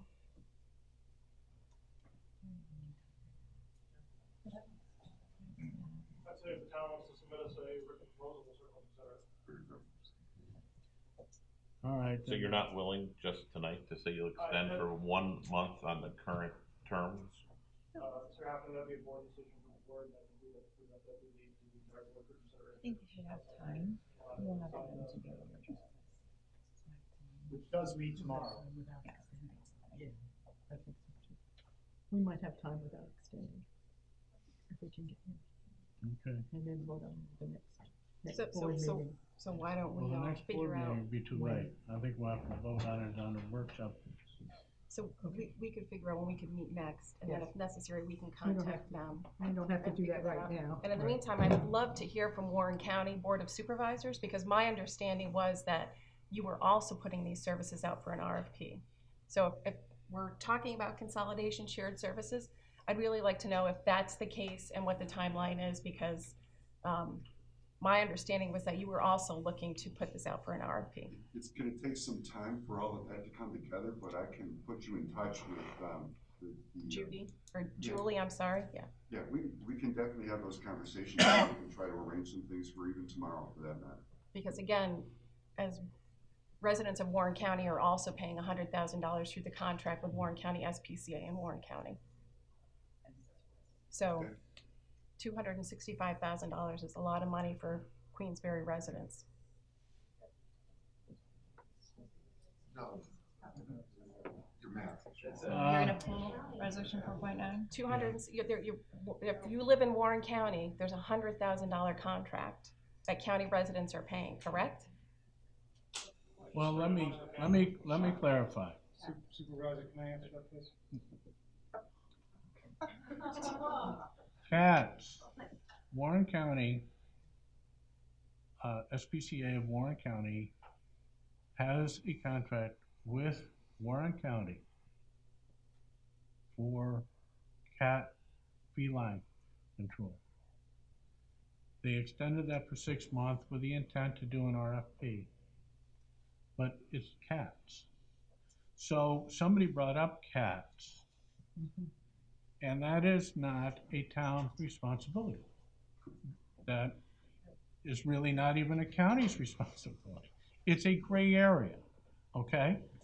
Now you can go and yell at your state legislators, but that's the way the law is. Cats are a gray area. No municipality or entity, SPCA's, are probably the only one that can deal with that and do deal with it. Now, dangerous dogs, that can be a dog control responsibility, and it's also law enforcement. So if law enforcement is saying they don't have the training, then I think they should probably work on that. Barking. barking dogs is a problem. And it's not an easily solved problem. Dog bites. Dog bites is a county issue. If there is somebody with a dog bite, that gets reported to the county. It's the county's responsibility to do an initial inspection on the dog. Now, let me just tell you that the county shares with me all the dog bites that occur in the town of Queensbury. That the huge majority of those are the family dog bit somebody in the family. The huge majority of them. And yes, so we do the initial inspection. Does the dog appear rabid or any conditions or any form of rabies? In most cases, it's no. If yes, then the dog has to be quarantined separate from the home. If the dog has no appearances of rabies, then we do an in-house 10-day quarantine. And the county follows up after 10 days with an inspection of the dog, because if rabies is going to set in, it generally sets in within that 10-day period. And on a 10-day inspection, if the dog appears fine, everything's fine. All right, but again, dangerous dogs is town and law enforcement. Dog bites is county. Cats could be SPCA, but the county has a contract with, the SPCA of Warren County to do that. Barking dogs is an issue that's a huge problem. All right. Dog control, though, is the town's responsibility, and that's what we're working at. It appears the town board would like to have a little bit more time for deliberation and a chance to talk to SPCA of Upstate New York and have their response to some of the concerns that were brought up here. And we will probably have a workshop in the near future on this topic. If it appears that we can't do it within a timetable that is satisfactory to all, we may ask Warren County SPCA to give us a month extension on their contract. All right, so those are our options. For now, we will not deal with Resolution 4.9. However, the other 8 resolutions, 4.1, 4.2, 3, 4, 5, 6, 7, and 8, are before us tonight. Is there a motion to approve the first 8 resolutions? 1242 or both? Just for me. Oh, okay. Roll call vote on 4.2. All right, so let's have the roll call vote on 4.2 first. Councilperson. Yeah, you have to introduce that. You want to clarify right. that we're pulling 4.9, right? Correct, yeah. But we need an So introduction. 4.2, 4.9 pulled, the others were approved. No, 4.2. 4.2 is a roll call vote. Vote, okay. And is there a motion to approve 4.2? So moved. Moved by Councilwoman Atherton. Second by Councilman Ferone. Roll call vote on 4.2, please. Councilperson Stroud, Yes. Medevere, Abstain. Atherton, Yes. Ferone, Yes. Switzer. Yes. Okay. Now, on the remaining resolutions, that being 4.1, 4.3, 4.4, 4.5, 4.6, 4.7, or 4.8, is there a resolution, is there a motion to move those forward? I'll introduce. Moved by Councilman Medevere. I'll second. Seconded by Councilman Farrell. Roll call vote on those resolutions I just mentioned. Councilpersons Medevere. Yes. Atherton. Yes. Ferone. Yes. And Switzer. Yes. And Stroud. Yeah. Long day. Correspondence? Yes, I have a supervisor's report from Community Development and Building Codes for December 2017 and January and February 2018 on file in the clerk's office. Okay. That's it. Okay. Now, privilege of the floor. If there's anything that you would like to talk to the town board, you now have 4 minutes to do that. And I believe, Under Sheriff Lamoureux, you wanted to say something? I just wanted to respond relative to what the contract with the county is and confirm that this covers cats. Okay. Is there anything you wanted to speak to us? I apologize if you couldn't hear me. I just wanted to confirm that the $100,000 that Mrs. Switzer was referring to is a contract for cats only. It has nothing to do with dogs. Yeah, I think And make that clear. for the record, Queensbury is one of 7 towns that currently contracts with Warren County SPCA. Okay, thank you. Okay, thank you. Anybody else like to come before the board? Yes, sir. State your name. Tom Orway again. Mrs. Switzer, you said that you think it's fair to have the opportunity for Upstate to come up and talk about what their proposal is. Wasn't that what the public session was for? They had an opportunity tonight to actually come up and talk, and they chose not to. So that's my question. How many opportunities does somebody need to prove what they can do? I'm not saying, first of all, you all had the opportunity, you came with written statements. Absolutely, and they've known about the meeting the same amount of time as we all have. Okay, so my question is, where were you on February 15th? I was sitting in the classroom with you. So that's fine. So I've been to where both was everybody meetings. else? I They've don't been want to both meetings, so I'm just wondering how many opportunities does somebody need? I don't want to get into Well, an yeah, no, I'm argument. just asking I if they had the think same it's only- opportunity. Well, part of it is, I think you can tell by the crowd of people that are here. Absolutely, there's a that- lot of support.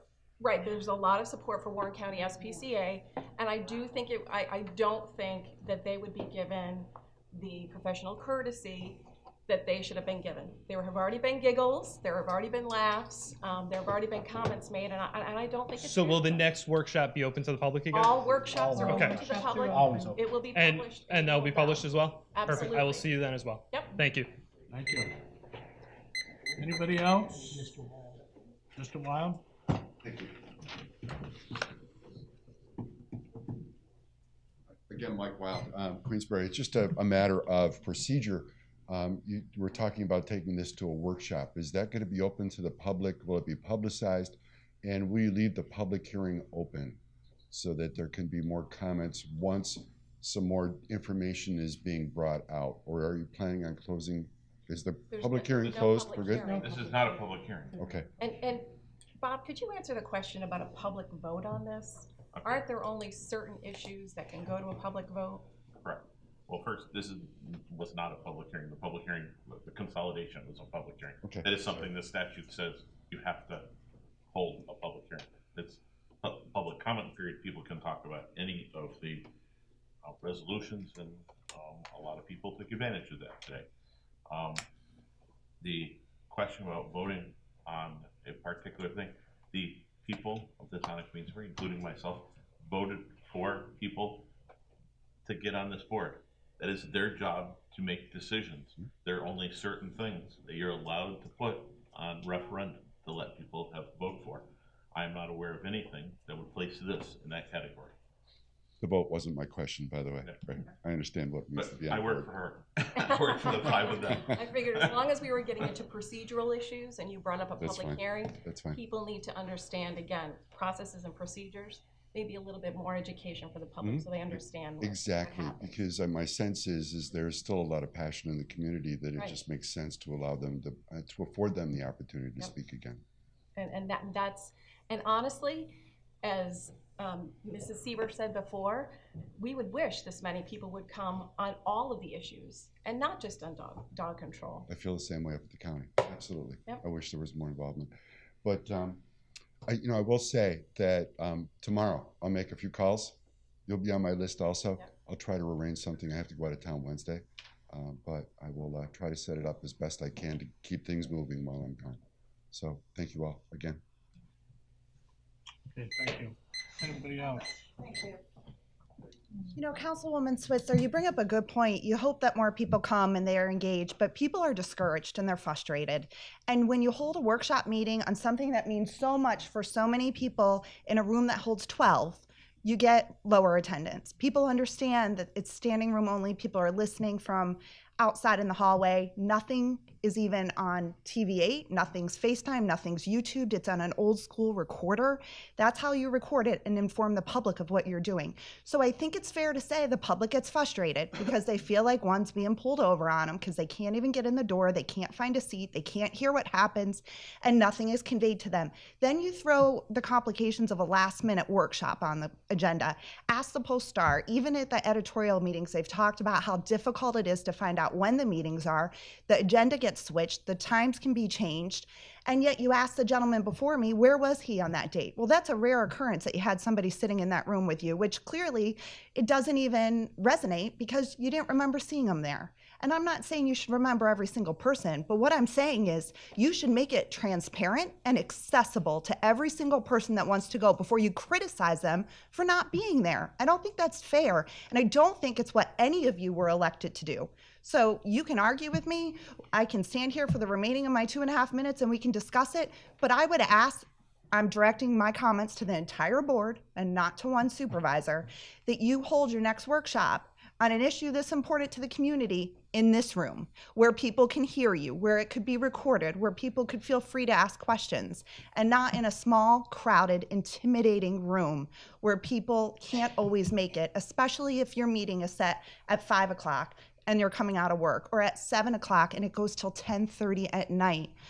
People have kids, they have to put them to bed. There are other things that are going on, and to have this type of a crowd tonight, I seriously hope it resonates with each and every one of you that you are accountable to the people. Thank you. Anybody else like to speak to the town board? Yes, ma'am. Again, Patty Heslin. I am not here to knock either SPCAs. I'm sure that they all do the best to their ability. However, prior to this meeting, things were submitted, you requested things were sent in.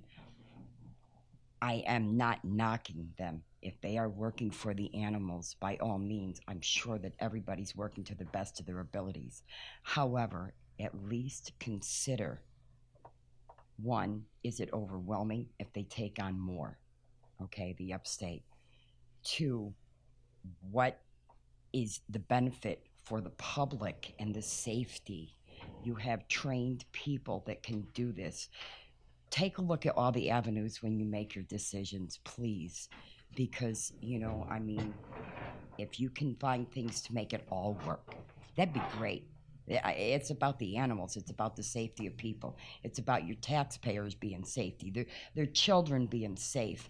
You know, it's not necessarily about your family dog bites your kid in the face. In our neighborhood, we have stray pit bulls that come in all the time, and I myself have actually been able to approach them because I have some training, and I've been able to approach them. I've watched the SPCAs approach them and how they remove them for the benefit of the animal as well as the people involved.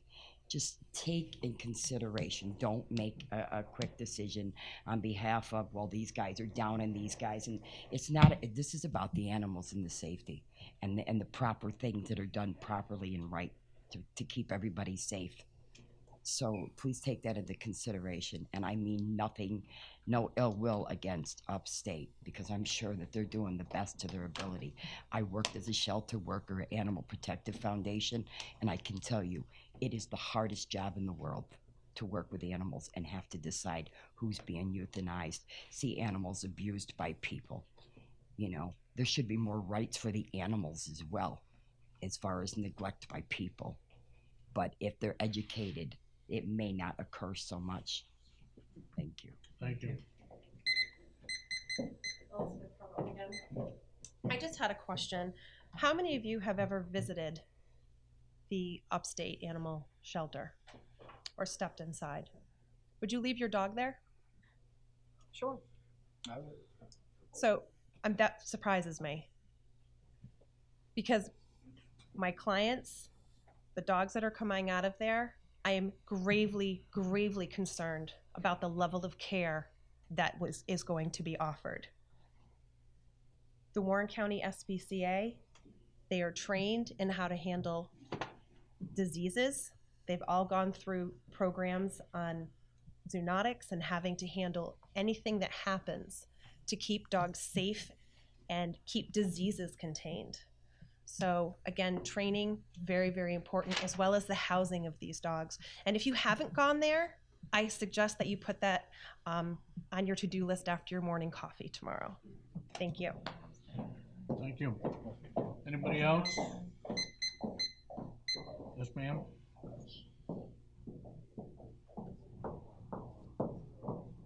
My name is Jacqueline Lorenz. Jacqueline Lorenz. I'm a resident of the town of Queensbury. My family's had a business here for over 30 years. I myself own a pit bull.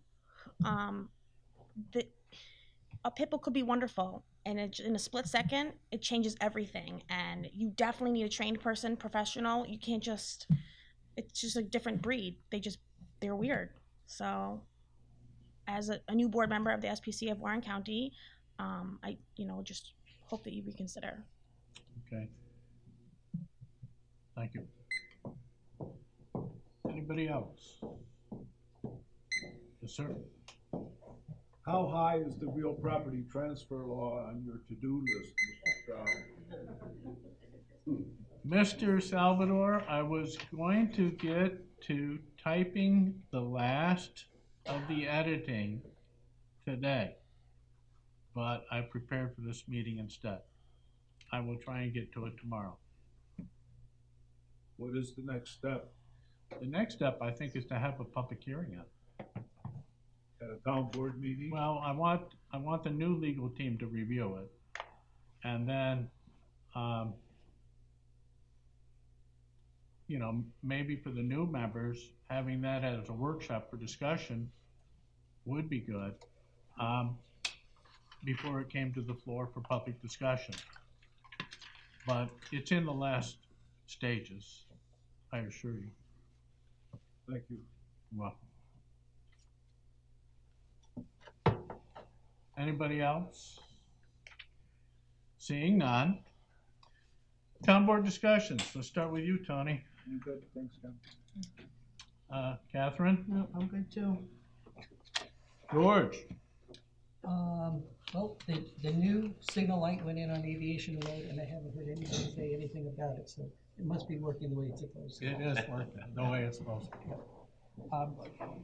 I would just like to take a moment. I know there were a lot of things said tonight and directed at SPCA Upstate New York, and it's clearly you were standing there, and you've been very quiet, you've been very professional, and you're taking all this in, so I'll look forward to when we get together and you come back and answer some of the questions that were raised today, and we thank you for being there.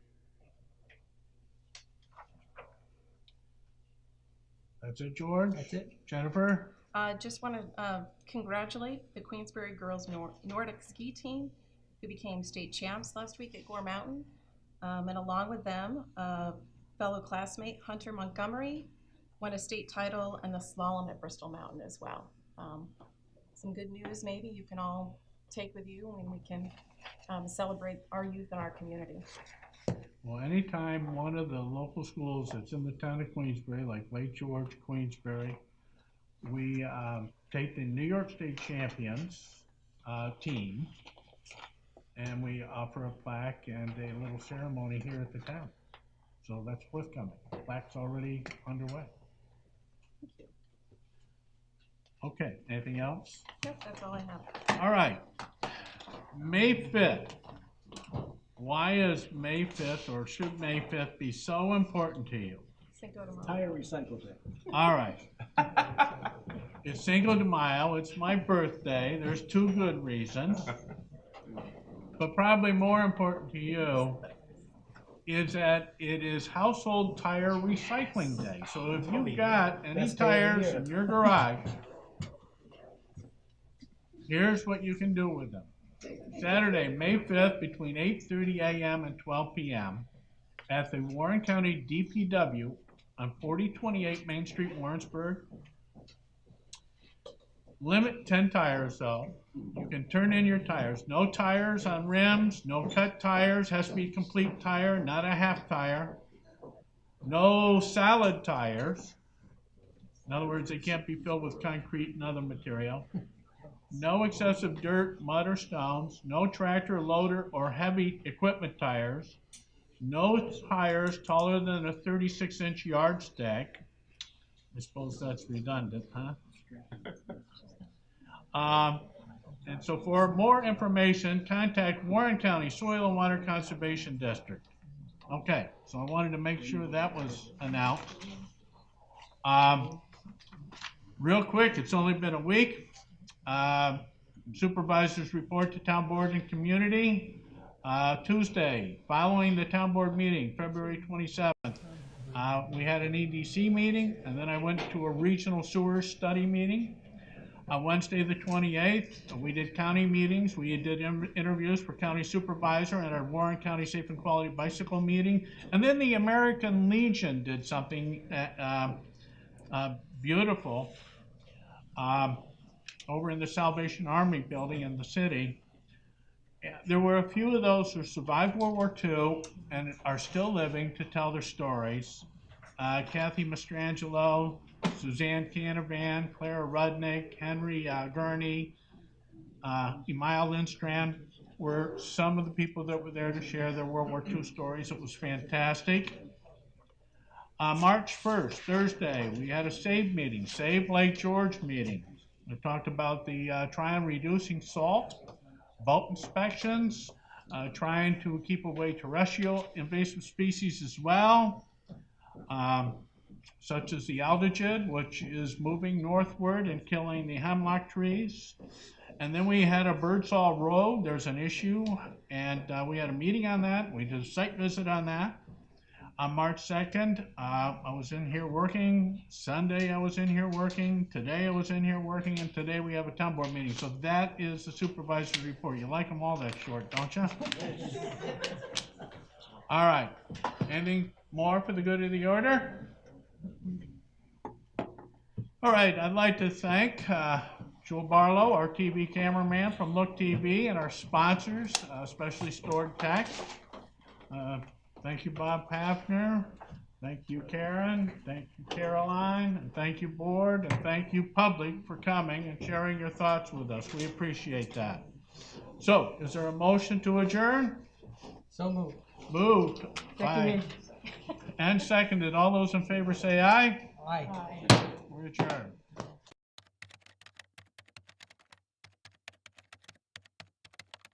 This program is underwritten by the generous support of Stored Tech, technology solutions for computers, networks, and phone. Stored Tech, your technology, our passion. Firms deal only with prevention, the systems that block hackers and viruses. Stored Tech knows the root cause is actually good people doing bad things. So we offer a security training program which includes certifying all participants to show they understand the basics. Technology solutions for computers, networks, and phones. Stored Tech, your technology, our passion.